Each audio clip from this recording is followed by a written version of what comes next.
Olá, amigos, sejam bem-vindos a mais um vídeo do meu canal. Eu sou Lucas Knaip e vamos falar sobre o Brasil que estreia tropeçando na Copa América contra a Costa Rica, 0-0. É aquele jogo assim para deixar a torcida muito para baixo, né? Porque assim, eu acho que a atuação do Brasil é completamente um desastre. Tem até momentos que parece que o time vai conseguir abrir o placar, que ele consegue criar algumas boas jogadas. Mas num contexto geral, né, é um Brasil que, ao meu ver, mexeu muito tarde, fez as alterações necessárias quando já era lá para o finalzinho do jogo. E o Dorival Júnior, ele faz algo que eu tinha medo que ele fosse fazer com frequência, mas é muito na natureza do técnico. Ele é pragmático em excesso, entende? Você ter um bom nível de pragmatismo não é ruim, é positivo. Você não pode ser um técnico que vive de extremos. Eu sou um cara que coloca o time muito para trás, colocar aqui um exemplo de um cara mais bem sucedido nesse aspecto, Diego Simeone, mas ao mesmo tempo você não pode ser o Marcelo Bielsa que vai só pro ataque. Equilíbrio é tudo na vida. Só que eu acho que o Dorival, ele pende um pouquinho mais pro lado do Simeone, ele não tá lá naquele extremo, mas ao mesmo tempo ele não tá tão ali no centro, porque assim, você jogar contra a Costa Rica, né, com todo o respeito que você pode ter para essa seleção, com dois volantes e manter isso até o final do jogo, sendo que o meia atacante da seleção é muito mais um meia central, que é o Paquetá. O Paquetá não é um 10, né, gente? Ele pode até jogar algumas vezes nessa função lá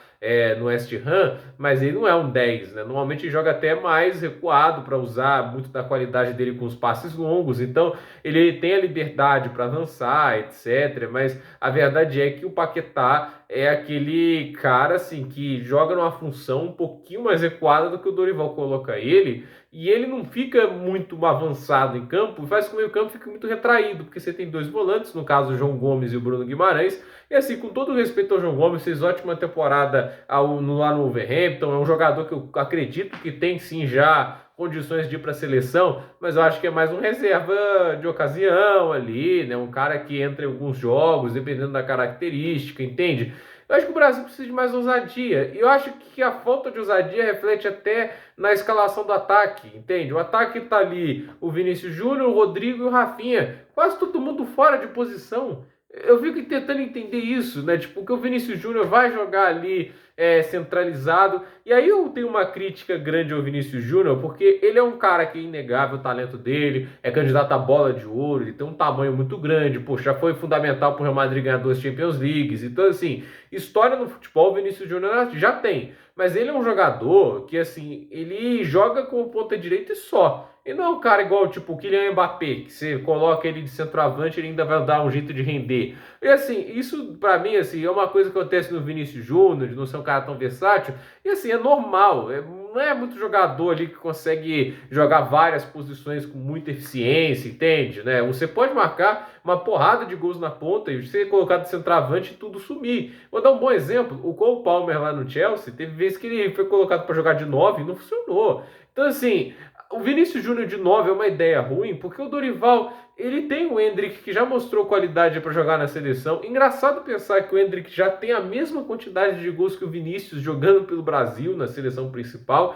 E assim, o Endrick sempre é banco, então assim, esse conservadorismo, né, três meias que tendem a jogar um pouco mais para trás, e eles ficam mais desconectados do ataque por isso, né? E assim, com o Paquetá, sendo meia central jogando mais de 10, ele fica mais recuado e as jogadas naturalmente elas vão para os lados porque há pouco contato ali, como podemos dizer, proximidade do meio atacante com o centroavante. Então você tende a laterizar o jogo. Isso é um problema porque se sobrecarrega os pontas e você deixa o trabalho da Costa Rica mais fácil também, porque eles agrupam, atrapalham os cruzamentos. Então a verdade é que assim, é muito erro de estratégia, o cara demora a abrir mão disso, né?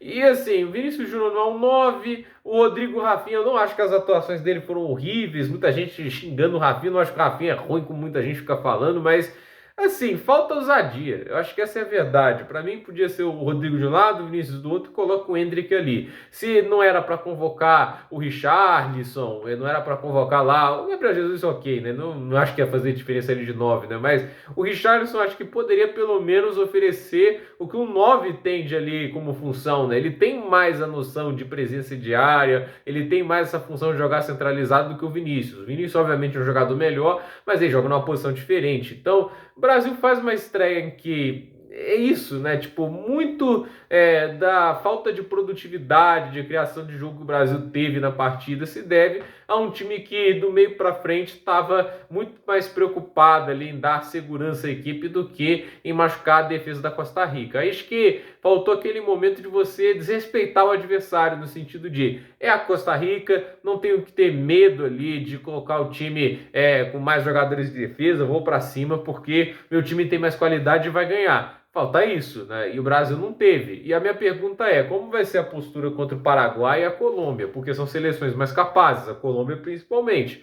Se o Brasil tropeça mais uma vez, corre o risco de sair na fase de grupos. Imagina a vergonha, porque os 3 pontos que deveria conquistar é contra a Costa Rica. Lembrando que não é Eurocopa, não passa o melhor terceiro lugar. Já coloca uma pressão absurda para ganhar ou da Colômbia ou do Paraguai. E essas seleções ali, elas podem acabar ganhando da Costa Rica e complicar a vida do Brasil. Então, o Brasil tem a necessidade urgente de ganhar de pelo menos um dos dois. E no outro jogo, obviamente, pelo menos empatar, porque, olha, é uma situação que não deveria acontecer. O Brasil não pode passar uma partida zerada contra a Costa Rica. Infelizmente, eu acho que a escolha de técnico é muito conservadora. O Dorival é um bom técnico e tem qualidades, mas eu não vejo tanta diferença da metodologia dele para o Tite. Inclusive, acho que o Tite executa melhor isso. Então, o Brasil ele deveria buscar algo ousado para ir atrás de um técnico. Eu falei do Jorge Jesus, ele poderia até não dar certo na seleção, mas não é por falta de ousadia. E o Dorival não é um cara ousado. Eu acho que o Brasil precisa